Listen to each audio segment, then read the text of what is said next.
en sachant que précédemment j'avais été un peu écarté du terrain parce que j'étais un peu blessé et que j'ai fait mon retour et suite à cela j'ai encore été écarté un match, surtout carton rouge. Bah, c'est vrai que ça fait plaisir d'être de retour et de enfin retourner à la compétition.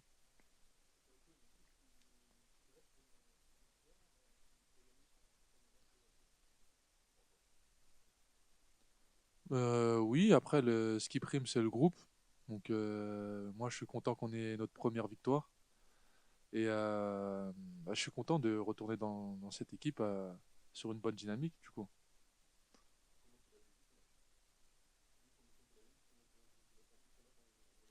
En le regardant, je l'ai bien senti. Dès la première action, je crois que Jean-Jean prend le ballon, il va percuter. Et j'ai senti qu'on était bien, on avait bien démarré. Ensuite, après, il y a la physionomie du match. On marque, ils reviennent, on marque. Enfin, mais j'ai, j'étais confiant. J'étais confiant bien avant le match même. Suite à la semaine, j'étais confiant et voilà, je suis content qu'il y ait eu cette victoire.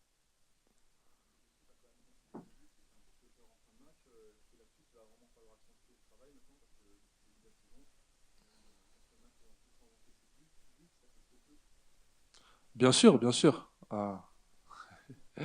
Bien sûr, il va falloir que défensivement, on lâche moins de, comment dire, qu'on donne moins d'action aux adversaires, qui puissent, euh, qui puissent pas avoir, au mieux, qui puissent pas avoir d'action décisive.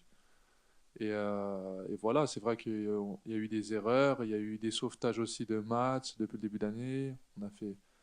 Voilà, on a concédé pas mal d'actions, mais je pense que défensivement, quand même, on avance. Maintenant, il y a eu des petites erreurs, mais il va falloir les gommer et avancer.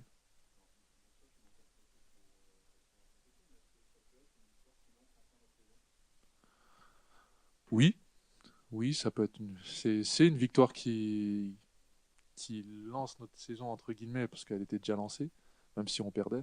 Maintenant, il va falloir qu'on essaie qu'on surfe sur cette victoire, sur la bonne dynamique, en sachant qu'on était déjà, je pense, sur une dynamique en interne assez bonne, mais que ça se concrétisait pas le week-end. Là aujourd'hui, il faut qu'on maintienne ce niveau, qu'on gagne ou au moins qu'on ne perde pas.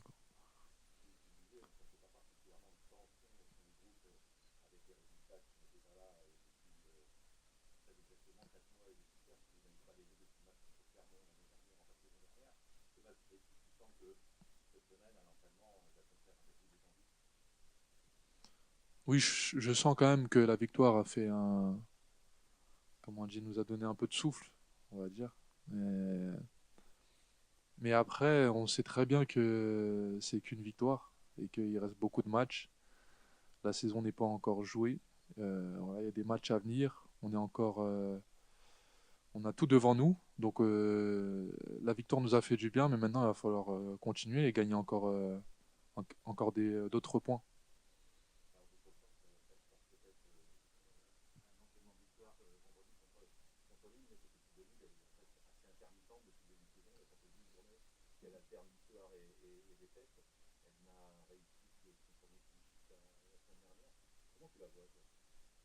Je pense que c'est une bonne équipe avec des bons joueurs, euh, qui a du talent. Et je pense aussi que c'est un bon groupe, je pense, mais qui a des failles. Voilà, qui a des failles, comme vous avez dit, ils alternent défaites, victoires, ils alternent gros matchs et matchs un peu moins bien. Donc, je pense c'est une équipe quand même qui a des failles et va falloir qu'on appuie là où ils sont défaillants pour pouvoir remporter ce match ou faire un résultat en tout cas.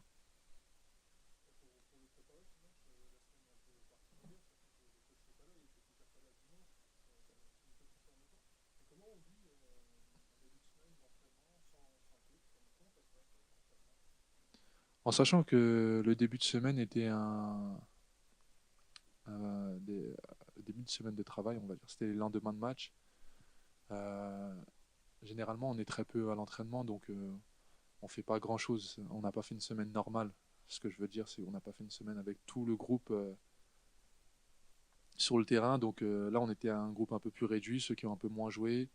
Et donc, on a fait des exercices un peu semblables à ce que on peut faire quand il est présent. Euh, c'est le même staff. Le coach est absent, mais c'est le même staff, c'est la même équipe. Donc voilà, on continue de travailler. On continue de travailler dans des bonnes conditions et pour se projeter sur le match. Ouais.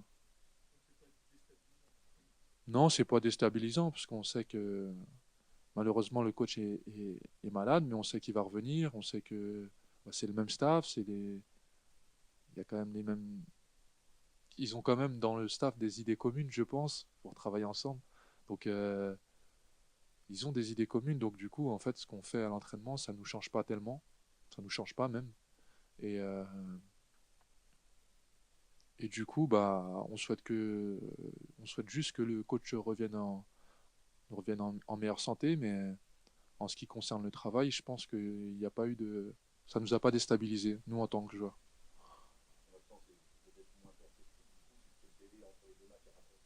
Voilà, c'est ça aussi que je voulais dire. Le délai est raccourci, donc il n'y a pas eu de grosses séances comme on a l'habitude de faire sur une longue semaine. Il y a eu des petites séances qui ont été très bien animées aussi par le staff. Et, mais dans tous les cas, non, ça ne nous a pas déstabilisé. On est resté sur une dynamique où on sait qu'on doit travailler, qu'on sait qu'on doit faire les choses pour se préparer pour le match. Et donc, euh, et donc voilà, et on espère juste, comme je vous ai dit précédemment, que voilà, le coach revienne en meilleure santé.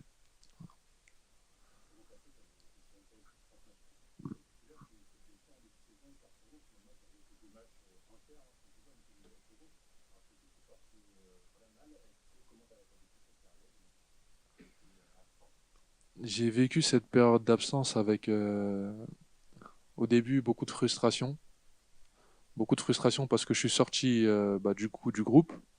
J'ai pas pu, sur un plan personnel, je ne joue pas, je ne peux pas aider le groupe. Je sais que la situation était un peu compliquée, on ne gagnait pas.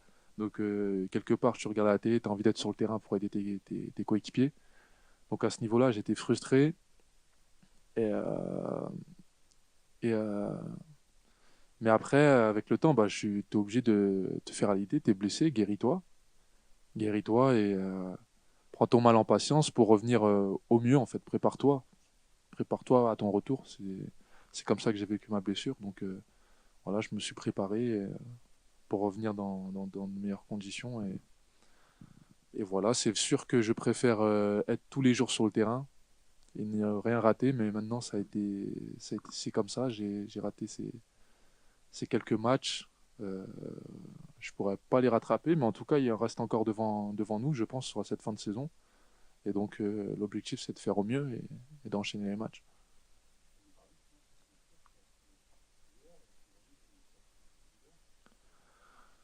C'est une lésion sur un muscle, l'obturateur de hanche, un muscle un peu situé à la hanche qui est compliqué à.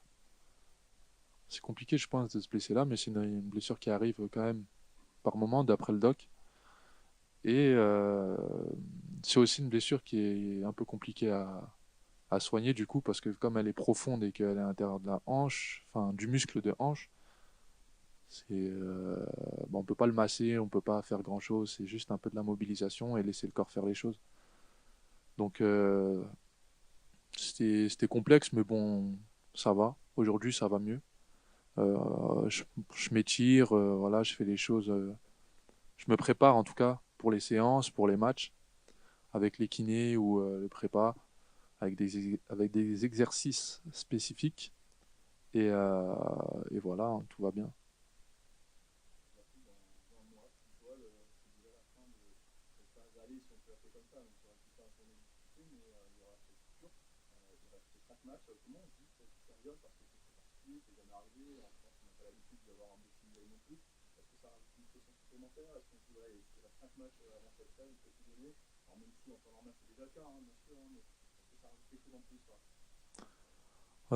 C'est sûr que c'est pas habituel.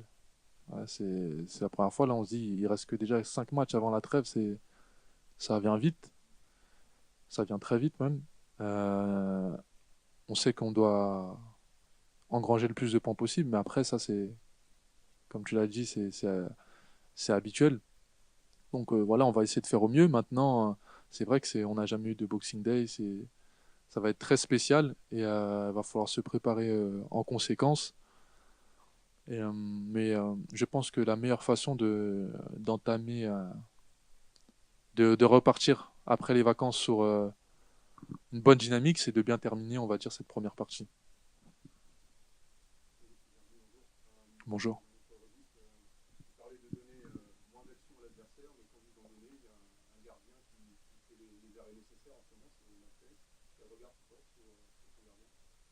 Il fait un bon début de saison, un très bon début de saison. Mats, c'est un gardien, je pense, qui a beaucoup de qualités.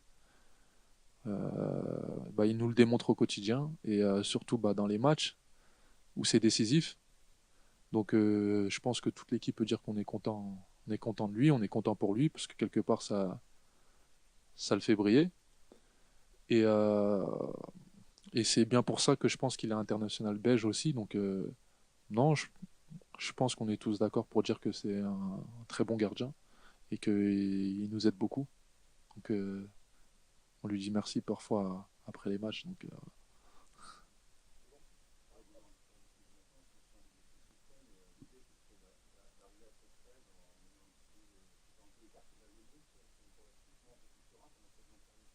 oui, c'est sûr, c'est sûr. Après, la zone rouge, de manière générale, de toute façon, c'est pas une zone qu'on aime.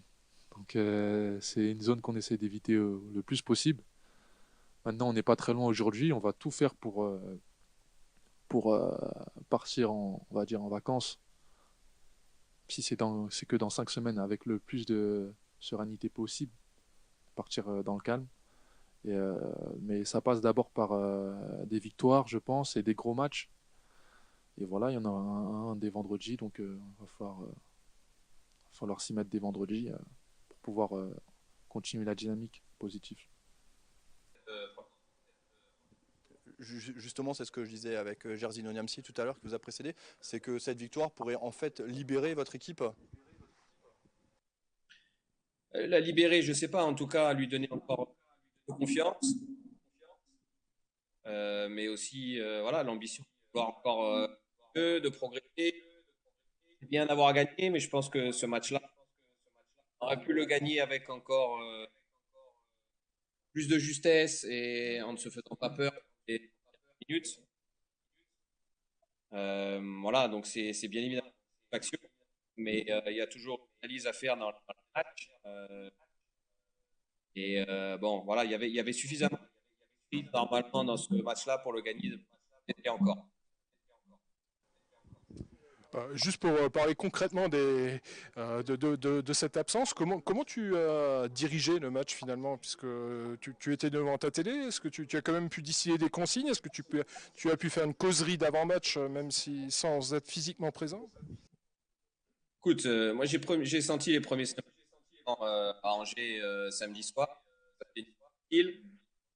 Dimanche matin, très tôt, j'ai appelé le doc pour que peut-être j'en étais. Et à partir du moment où il a décelé j'étais positif, on s'est réorganisé. La vidéo de match est prête. On s'est vu dehors avec le staff. Bon, je leur ai distillé toutes les infos que je souhaitais donner aux joueurs.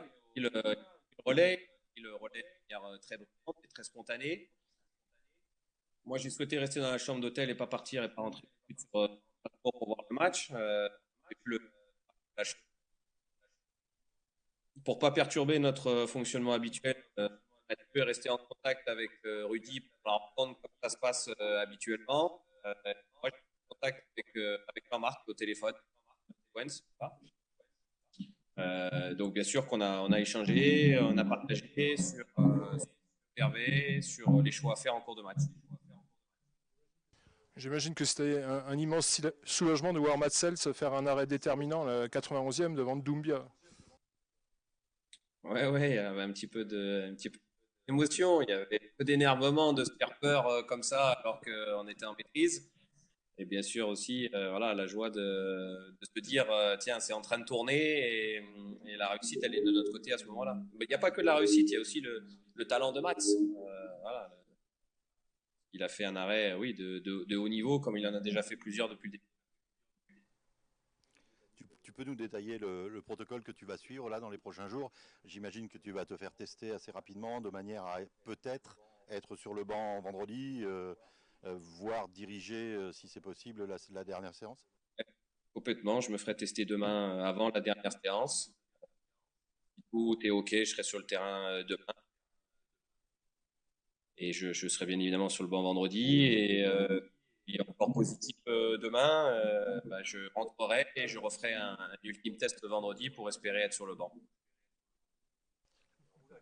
Alors, où la question était incompréhensible, ou pour le coup, on avait perdu la liaison, je la reformule peut-être de manière un peu plus courte. L'incertitude qui pèse sur Kevin fait-elle que pour toi, à partir du moment où il ne te reste qu'un seul attaquant de métier chevronné, tu considères Adrien Thomasson comme le meilleur recours dans cette situation-là? Oui, mais déjà pendant le match à Angers, à la 30e ou 35e, en échangeant avec Jean-Marc à ce moment-là, il m'a fait part des quelques douleurs que pouvait avoir Kevin. Bon, bah, immédiatement, je leur ai demandé d'aller faire s'échauffer Adri pour qu'il le supplée si jamais il était nécessaire de le faire à la mi-temps. C'est ce qui s'est passé. Donc, oui, naturellement, si Kevin est out ou si c'est un petit peu juste ou si on a besoin de le préserver au début du match, l'option Adri semble la plus naturelle.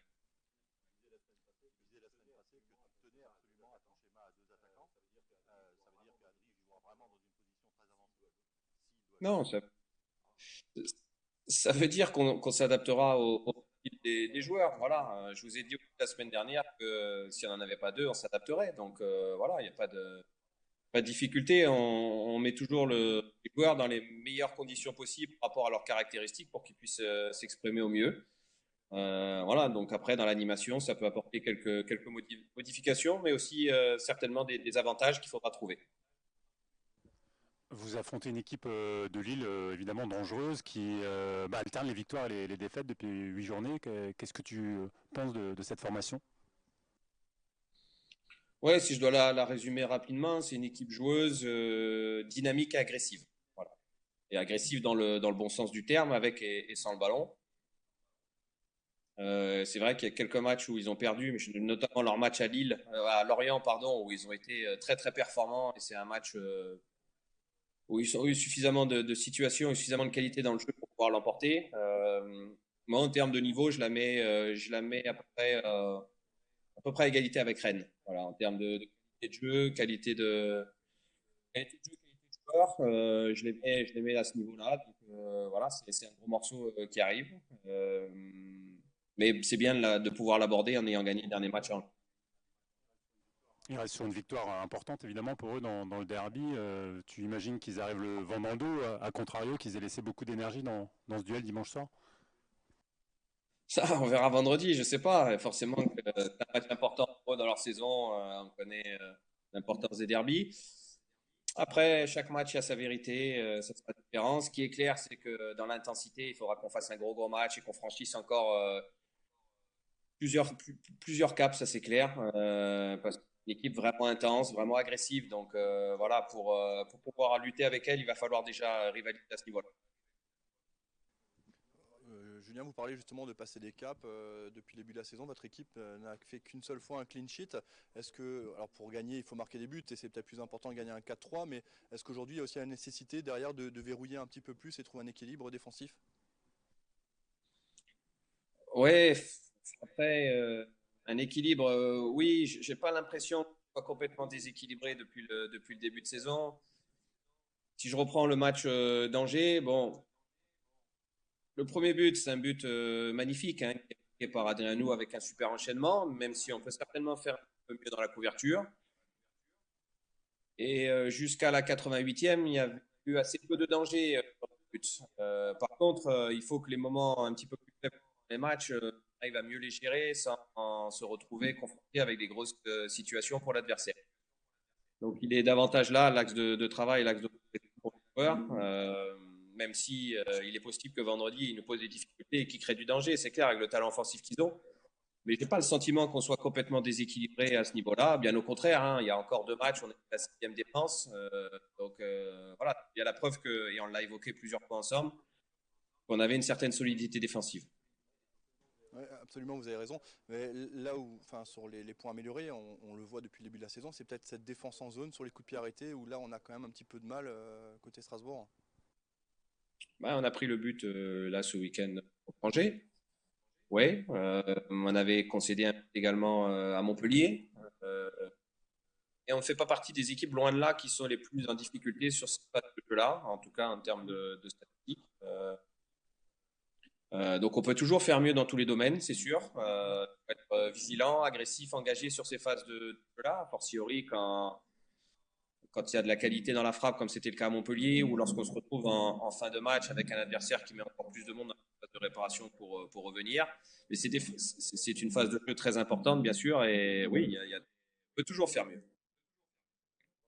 En parlant de coups de pied arrêtés, tu avais laissé entendre quand même en début de saison, il n'y a pas si longtemps, que vos coups de pied arrêtés, par contre, n'étaient peut-être pas assez performants. Ça a été le cas dimanche à Angers, c'est quelque chose qui a dû te satisfaire forcément.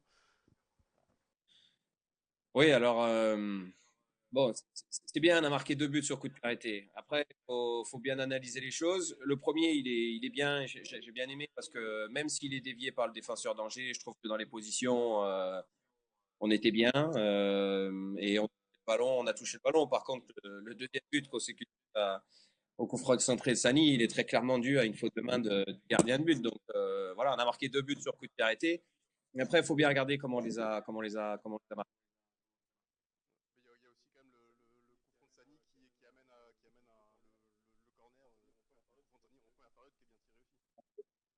Ah oui, oui, après, ça, c'est des choses qu'on avait travaillé la veille et l'avant-veille du match sur voilà, des choses à mettre en place contre eux de manière spécifique sur les coups francs excentrés notamment. Les gars l'ont bien mis en application. Ça nous a permis d'avoir une très très bonne situation de but. C'est des phases de jeu qu'on travaille très souvent, qui sont très importantes dans le jeu moderne. Je dirais a fortiori quand on a quelques difficultés à marquer. En plus, il faut encore plus insister là-dessus. Je voulais juste revenir sur ce qu'on disait au début, cette situation un peu inédite d'être à l'isolement. Est-ce que pendant toute cette période, finalement, tu manges plus de foot encore, tu regardes plus, tu décortiques plus de matchs, tu regardes toutes les images que tu peux regarder.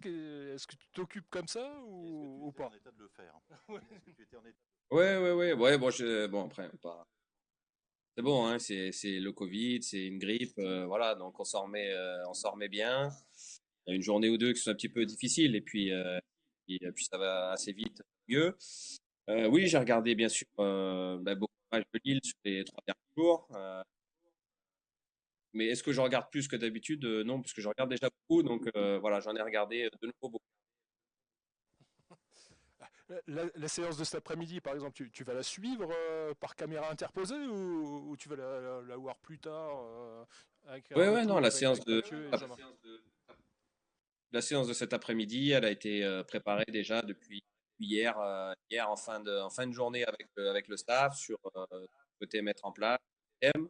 Et oui, dès qu'on va raccrocher, là, je vais me mettre sur les caméras du terrain d'entraînement et je vais regarder en direct la séance d'entraînement.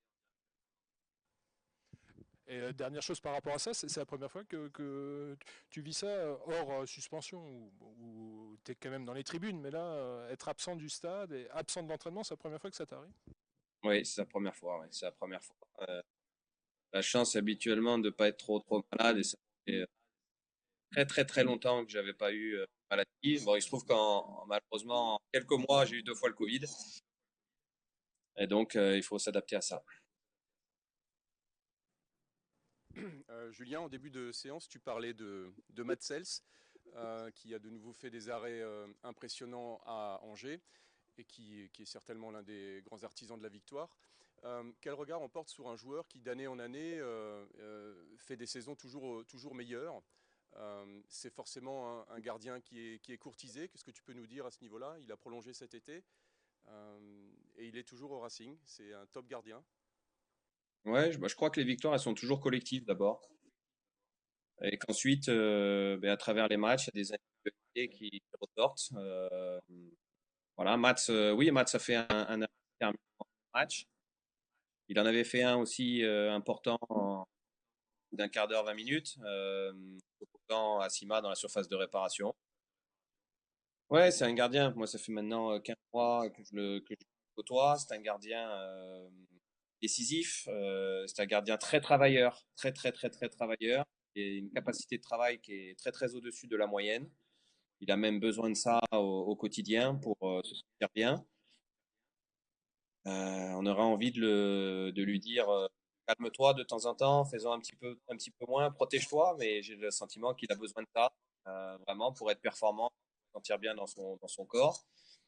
Il a récemment prolongé de 2 ans en ligne, donc ça veut dire qu'il se sent bien, ça veut dire qu'il est épanoui dans le quotidien, dans son travail, dans sa relation avec tout le monde, dans sa relation aussi avec son entraîneur particulier. Il y a un super équilibre aussi au niveau des gardiens de but, entre un très très très jeune qui est numéro 3 et deux gardiens, les 1 et numéro 2, qui sont à la fois performants et très expérimentés, voilà, avec des personnalités complémentaires. Donc voilà, ça fonctionne bien. Et je pense que pour que le gardien soit dans les bonnes conditions, il faut que tout ça soit réuni.